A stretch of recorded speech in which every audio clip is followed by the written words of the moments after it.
Okay, I hope you can see this okay. It's sundown here and I don't think the lighting's very good and I'm a bit lazy to put up the lights. So we're going to do words of walking today. All of these words are connected to walking and there are many more. You find them very often in literature because authors want to use a wide range of vocabulary. Limp, it means to walk after you have an injury to one or the other leg. So it's when you walk with some kind of limp, you have a problem with one of your legs. You should remember this from lesson 1 of the vocabulary lessons. Hobble is when your feet hurt specifically. Limp is usually about one leg, and it's the leg, it's not the foot necessarily. Although it could be, you could still limp if you have a problem with your foot. But hobble is specifically about the feet. Perhaps if your shoes are too tight, you will hobble in them.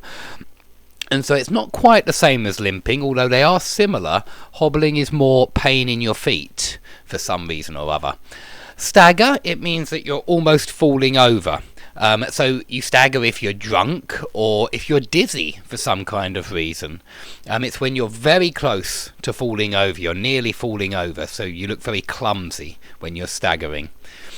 Tiptoe, it means to walk on the tips of your toes. Okay, so you usually walk on tiptoe when you don't want people to hear you. This would be tiptoeing, and it's very similar to creep. If you creep around the house, you're tiptoeing. You're trying to make sure that nobody hears you. So burglars will creep around the house. They certainly don't want anyone to hear them. So tiptoe, it's for quiet walking on the toes.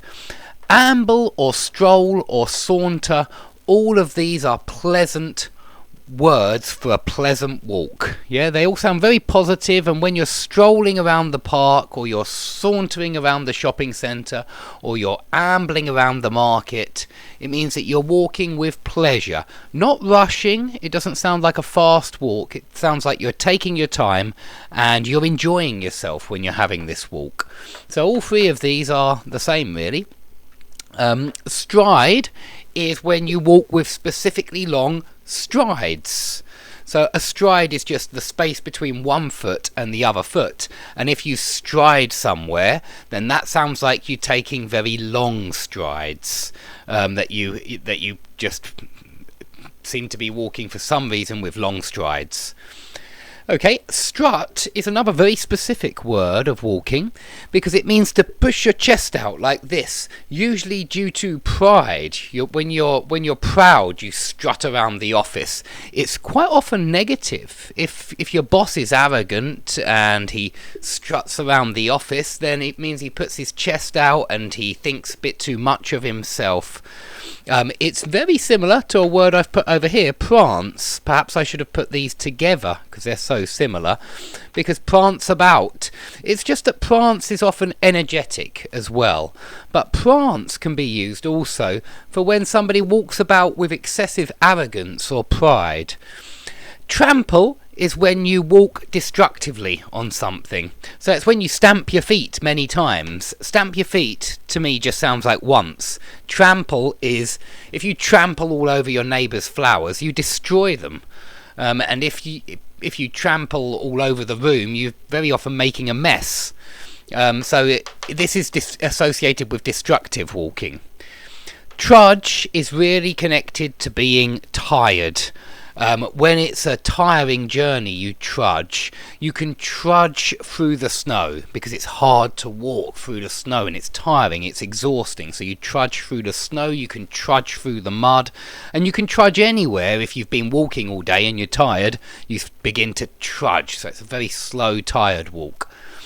Roam and wander are both about walking as well, but they're wandering aimlessly. There's no particular destination or goal when you're roaming the streets or when you're wandering around the country. There's no particular destination. And you could certainly use it generally with roaming collocates very well with the streets. You could say something like teenagers are roaming the streets on Friday and Saturday nights, and it would just mean they're hanging around, they're loitering. That brings us on to the next words. This is not really to walk aimlessly, but more to hang around in one place aimlessly. So it's not so much connected with walking, these two. They're more connected with remaining in a place. But it can be a crime in some places to loiter. It could be a crime in some places just to hang around. You're not allowed to hang around that area. So this is more remaining still, or remaining standing up, but remaining in the same place, and this is more this is motion. This is going to different places. Stalk is a crime. Stalking someone is a crime, and it's when you follow them everywhere, and you're perhaps really annoying them or upsetting them because you're not leaving them alone. That would be known as stalking. Prowl is also associated with crime, but also animals. A predator on the prowl is hunting for prey. So a dangerous animal, when he's on the prowl, it means that, or when it's on the prowl, it means that it's going to be dangerous soon. It could well find the prey and eat it. And we very often use this word with criminals. If criminals prowl around somewhere, then they're walking around somewhere, perhaps searching for prey. So a pickpocket could be prowling around the underground station, something like that. Trekking and hiking is in the mountains or out in the countryside. When you go for a long walk, you go trekking or you go for a hike.